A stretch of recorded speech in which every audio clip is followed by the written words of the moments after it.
Tanpa menjawab, Nadi gemeter karena dia ngebelakangin suaminya kan. Dia duduk di pinggir kasur, dia ngebelakangin sama suaminya. Terus itu yang tidur siapa? Sedangkan yang ditelepon ini Mas Aji. Yang di belakang siapa? Nadi berhubungan dengan yang dikiranya Mas Aji itu bukan Mas Aji. Itu adalah sesosok genderuwo. Halo guys, assalamualaikum. Selamat datang di channel Akil. Kali ini aku bakal menceritakan curhat horor yang datang dari jauh, yaitu dari Mbak Nadi dari Banten. Halo Mbak Nadi, halo Banten. Yuk kita langsung saja ke ceritanya, cekidot. Cerita kali ini datang dari Mbak Nadi. Sebenarnya Mbak Nadi itu orang Bandung. Jadi Mbak Nadi itu kelahiran 94 ya, mungkin sekarang kisaran umur 28 tahun. Mbak Nadi itu sebenarnya besar di Bandung, sekolah di Bandung, semuanya di Bandung. Dia besar di Bandung. Nah, akhirnya menikahlah dengan suaminya. Kita sebut saja Mas Aji. Jadi menikah dengan Mas Aji 23-24 tahun. Nah, dari situ dibawalah sama Mas Aji ke Banten karena Mas Aji itu kerjanya di Banten. Lah di sana ada mesan, dibawalah, diboyong. Pada hari udah menikah langsung diboyong tuh besoknya ke Banten karena besoknya tuh harus kerja lagi Mas Ajinya. Sebenarnya Mas Aji juga orang Bandung, besar di Bandung. Cuman kenapa sekarang bisa di Banten karena ya gitu. Kerjanya Mas Aji di Banten otomatis harus jadi orang Banten gitu.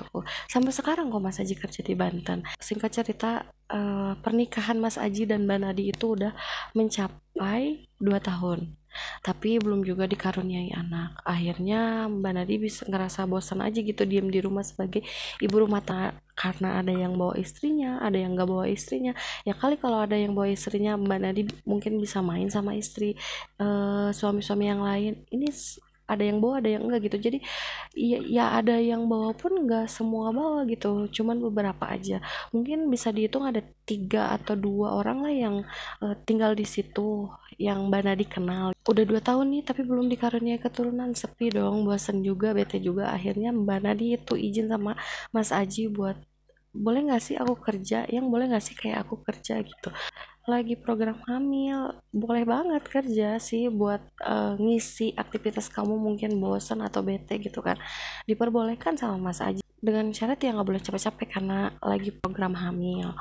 Nah disitulah langsung Mas Aji memperbolehkan, akhirnya dengan semangat ya yang aku nggak akan capek-capek gitu. Udah senang banget Mbak Nadi ngisi berkas-berkas nyari lamaran-lamaran kerja, akhirnya sampai menunggu ya lumayan agak lama ya karena nyari kerja itu susah, apalagi ini di kota orang gitu, di Banten gitu kan.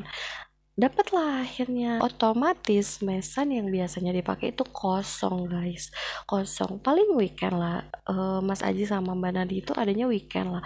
Weekend pun kan mereka kadang ada kadang nggak di rumah gitu. Singkat cerita, udah lama banget nih kerja, ada setahun 2 tahunan Mbak Nadi kerja di situ, kerja di Banten di perusahaan yang berbeda dengan suaminya. Akhirnya Mbak Nadi ngerasa anehnya tuh kenapa aneh sama badannya gitu, kayaknya belum haid deh, udah mau 2 bulan nih kok belum haid sih gitu katanya. Dipikir dalam hati, belum bilang sama Mas Aji bahwa dia nggak haid. Dicek, ternyata dengan senang dan alhamdulillah tabarakalahnya Allah mengizinkan Mbak Nadi untuk hamil. Seneng lah di situ. Mas Aji dikasih tahu nih, keluarganya yang di Bandung dikasih tahu, semua dikasih tahu tentang kehamilannya Mbak Nadi. Semua kehamilannya berjalan dengan lancar sampai menginjak usia kandungan 4 bulan. Diadain pengajian dong orang-orang Bandung. Kenapa sih nggak pulang ke Bandung? Karena gini, Mbak Nadi lagi hamil muda. Nggak mungkin perjalanan Bandung jauh.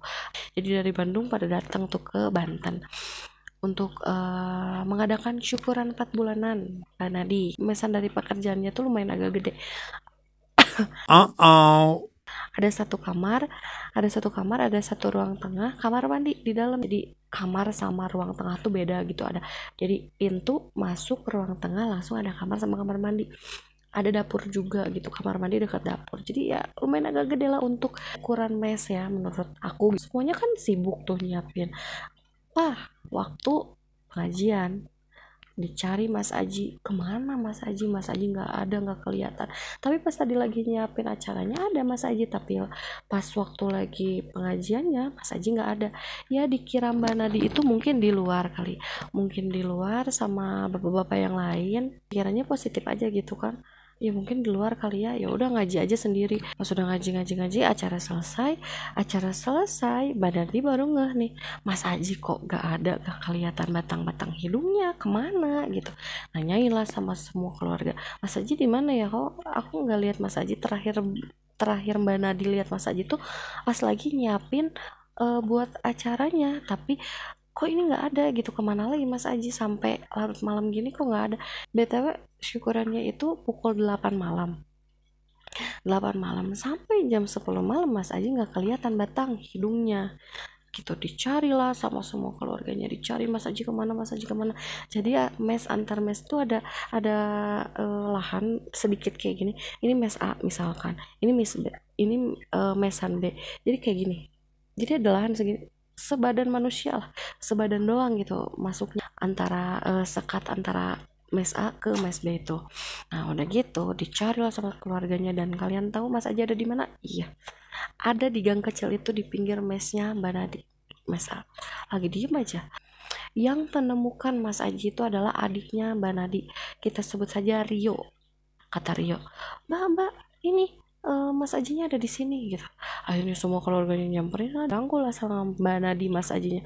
Ayo Mas kita ke dalam. Kok kamu malam-malam di situ sih, nggak lagi ngapain, mana gelap. Diajak ke rumah dengan tatapan kosong dan muka pucat, tetap tidak menjawab apa-apa, diam aja. Ditanya kamu kenapa, gak ngejawab apa-apa. Akhirnya ibunya Mbak Nadi bilang ya udah bawa aja Ajinya ke kamar. Mungkin dia capek dari tadi pagi nyiapin persiapan acara pengajian syukuran kamu. Akhirnya langsung dibawa ke kamar, tidurlah, diselimutin lah sama Mbak Nadi. Diselimutin sama Mbak Nadi. Singkat cerita, ini yang benar-benar paling epic, yang menurut aku kok bisa gitu, aneh campur takut gitu, kok bisa gitu. Pas waktu lagi tidur Mbak Nadia lagi tidur, Mas aja di pinggirnya tidurlah. Tiba-tiba jam 1 malam teleponnya telepon Mbak Nadi berdering, tring tring tring, ada yang nelpon. Akhirnya diangkatlah sendiri, mungkin capek gitu, mungkin lagi istirahat, lagi pulas banget gitu Mas aja, jadi nggak mendengar suara-suara telepon gitu. Dilihatlah sama Mbak Nadi gitu. Pas dilihat, siapa? Suaminya sendiri yang nelpon. Lihat dong ke pinggir, hah, Mas Aji kan lagi tidur, kok nelpon? Dengan gemetar Mbak Nadi langsung mengangkat teleponnya, langsung, halo Mas, langsung kayak gini, yang tanpa belum, Mbak Nadi belum nanya kamu kok nelpon, ya belum basa-basi apapun, baru Mas langsung Mas Aji menjelaskan dari pertama sampai akhir. Mas Aji bilang kayak gini, yang maaf ya tadi di pertengahan acara aku pergi karena ada nelpon dari kantor penting banget yang gak bisa ditinggalin, jadi maaf banget aku belum sempat mencerita ke kamu, dan ini aku belum beres, nanti kalau udah beres aku langsung pulang, aku ngabarin kamu takutnya kamu nyariin aku, kok nggak ada nelpon, ya udah aku telepon. Mas Aji bilang kayak gitu tanpa menjawab. Mana di gemetar karena dia nggak belakangin suaminya kan, dia duduk di pinggir kasur, dia nggak belakangin sama suaminya. Terus itu yang tidur siapa, sedangkan yang ditelepon ini Mas Aji, yang di belakang siapa? Sumpah merinding banget, yang di belakang siapa gitu. Dilihatlah pelan-pelan, kalian tahu tidak ada orang sama sekali. Yang tadinya ada tidur Mas Aji tiba-tiba gak ada. Mas Aji yang kok gak jawab sih gitu, langsung ngejerit lah sekencang-kencangnya, wah gitu, sampai akhirnya keluarganya tuh masuk. Ternyata bukan cuman Mbak Nadi doang yang lihat, semua keluarganya juga lihat bahwa itu yang dibawa Mbak Nadi ke kamar itu adalah Mas Aji. Tapi ternyata tidak ada. Setelah Mas Aji menelpon, sosok itu tidak ada. Semua panik. Dan yang lebih panik lagi adalah Mas Aji. Gak tahu dong kenapa tiba-tiba istrinya ngejerit kayak gitu. Dilemparlah handphone. Singkat cerita, udah seperti itu, udah ramai ini malam. Pagi datang karena semua keluarganya itu, semua keluarga Manadi harus pulang. Akhirnya pulanglah mereka. Ibunya sempat bilang kayak gini, udah nak, kamu tinggal aja di Bandung, jangan di sini, apalagi Mas Ajinya kerja. Kalau Mas Aji kerja, otomatis Mbak Nadi diem dong di rumah sendiri tanpa ada yang menemani, guys. Dengan kejadian semalam, ya gimana nggak khawatir ya orang tuanya kan, gimana nggak khawatir orang tuanya. Tapi bersikukuh untuk tidak mau pulang ke Bandung Mbak Nadinya, karena kasihan suaminya nggak ada yang ngurusin. Ya gak bisa maksa juga kan, Mas Aji juga udah nyaraninnya udah kamu pulang aja gitu, tapi Mbak Nadinya kekeh nggak mau. Ya udah, akhirnya keluarga besar Mas Aji dan Mbak Nadi pulang lah.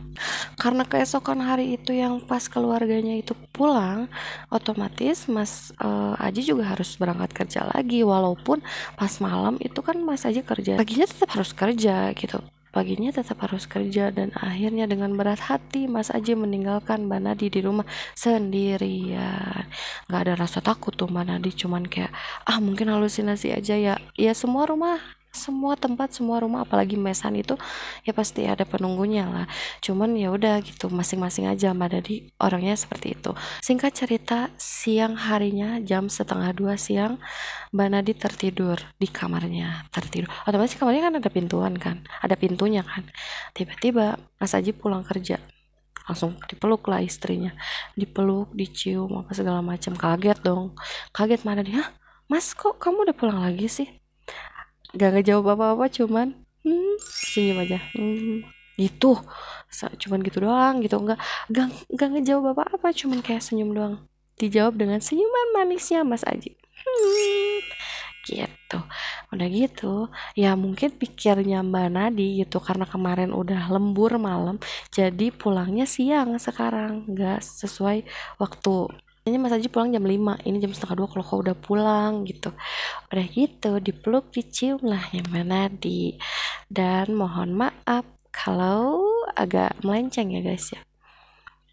Di situ mereka berdua, Mas Aji dan Mbak Nadi, berhubungan, mohon maaf, berhubungan layaknya suami istri, berhubungan lah suami istri. Tapi dirasa aneh, ada yang aneh nih dengan Mas Aji gitu. Pas lagi berhubungan tuh loh, kok Mas Aji ngiler, jadi ngiler gitu loh. Ngiler kayak ngelihat apa ya, kayak ngelihat tubuhnya Mbak Nadi tuh kayak makanan yang Mas Aji tuh udah gak makan beberapa hari, terus disuguhin makanan yang enak banget, jadi kayak ngiler bener-bener cerat gitu. Sampai Mbak Nadi tuh ya saking benar-benar polosnya dan nggak percaya hal-hal begituan, jadi ya udah dilayanin lah suaminya. Udah beres nih ya, udah beres, ke air dong, ke air buat mandi karena sebentar lagi juga asyar. Mandi lah, Mbak Nadi mandi. Pas keluar dari kamar, kalian bisa tebak Mas Aji yang tadi berhubungan dengan Mbak Nadi tidak ada di kamarnya. Dicari kemana lagi nih Mas Aji, kemana lagi, dicarilah ke ruang tengah, nggak ada. Dan yang anehnya, ngelihat pintu terkunci, pintu luarnya tuh terkunci, kuncinya tuh di dalam. Otomatis kalau ada orang yang mau masuk itu nggak bisa, karena kuncinya itu kan nggak buka kunci dari luar, karena ada kunci di dalam gitu, ada kunci di dalam.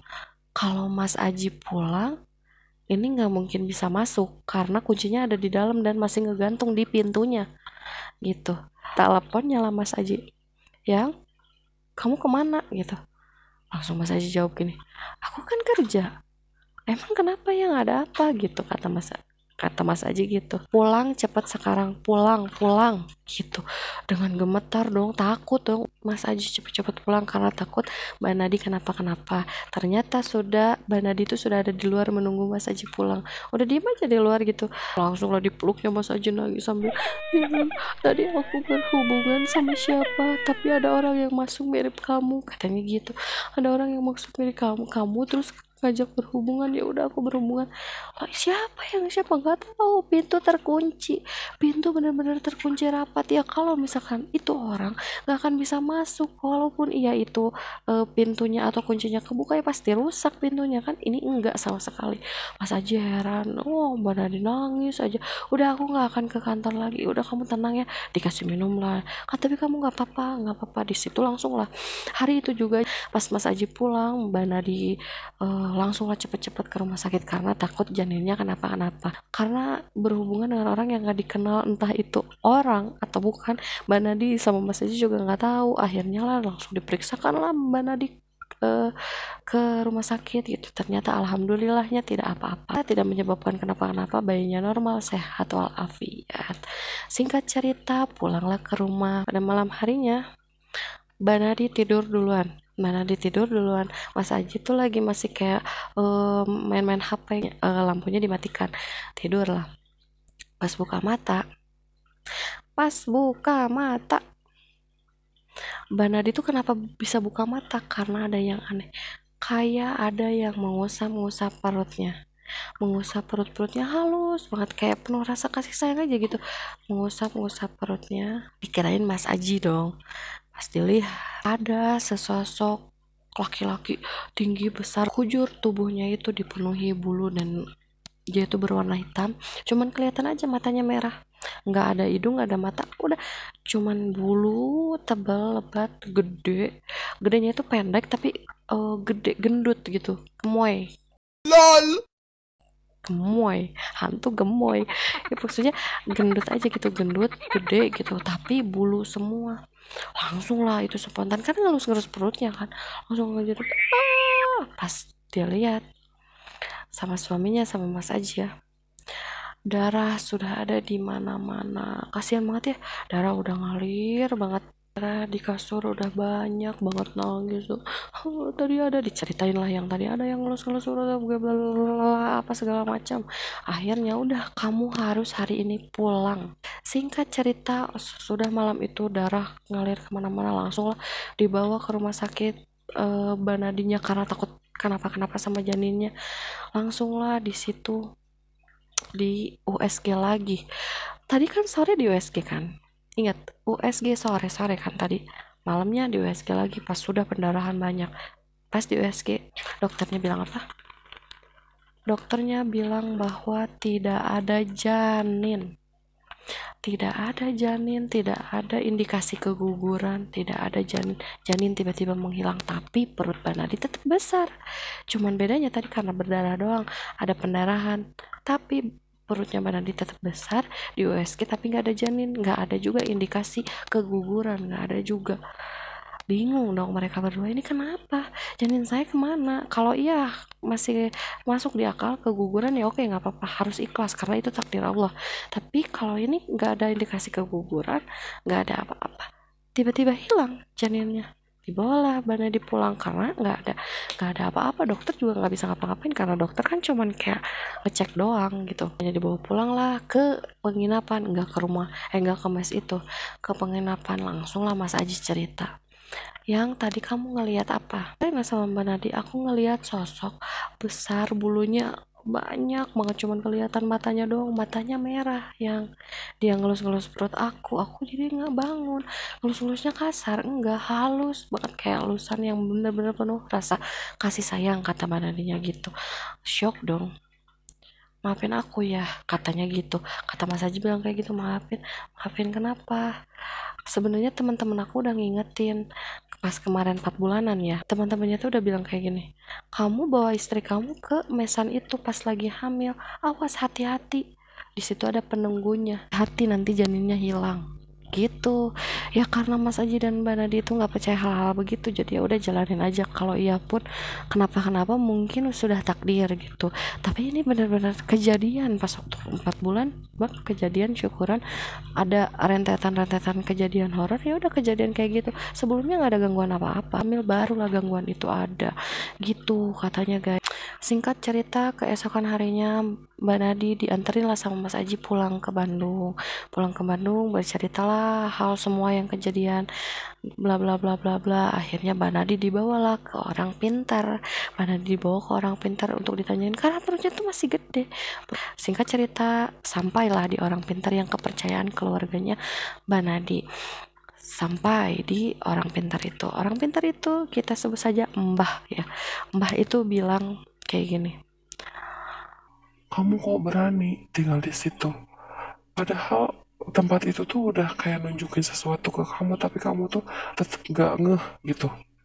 Si mbahnya bilang sama Mbak Nadi kayak gitu. Mbak Nadi hanya bisa nangis aja karena ya masih gak terima anak yang ditunggu-tunggunya selama 2 tahun tiba-tiba hilang entah kemana, tiba-tiba ada kejadian gitu. Ya siapa sih yang nggak shock gitu kan, ya shock gitu. Jadi akhirnya nangis lah. Akhirnya, ini gimana nih Mbak, kata Mas Aji kayak gitu, ini gimana nih Mbak, kok bisa kayak gitu.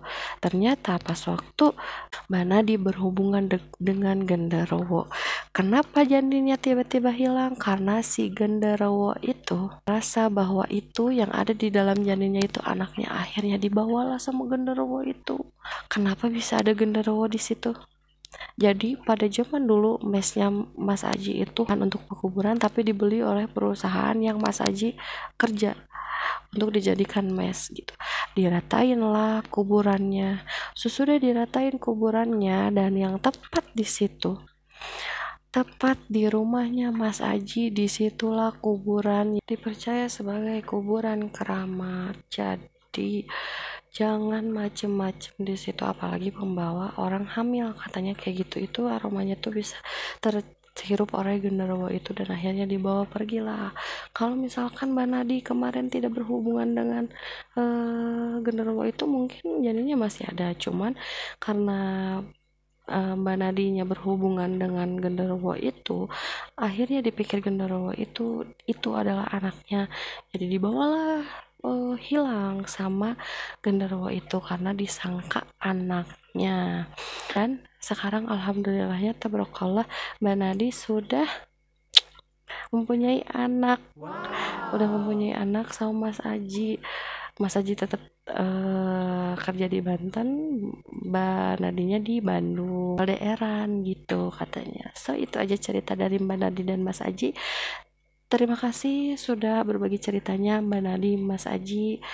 Oke, buat kalian yang mau kirimin curhat horor ke email di bawah ini, jangan lupa like, comment, and subscribe.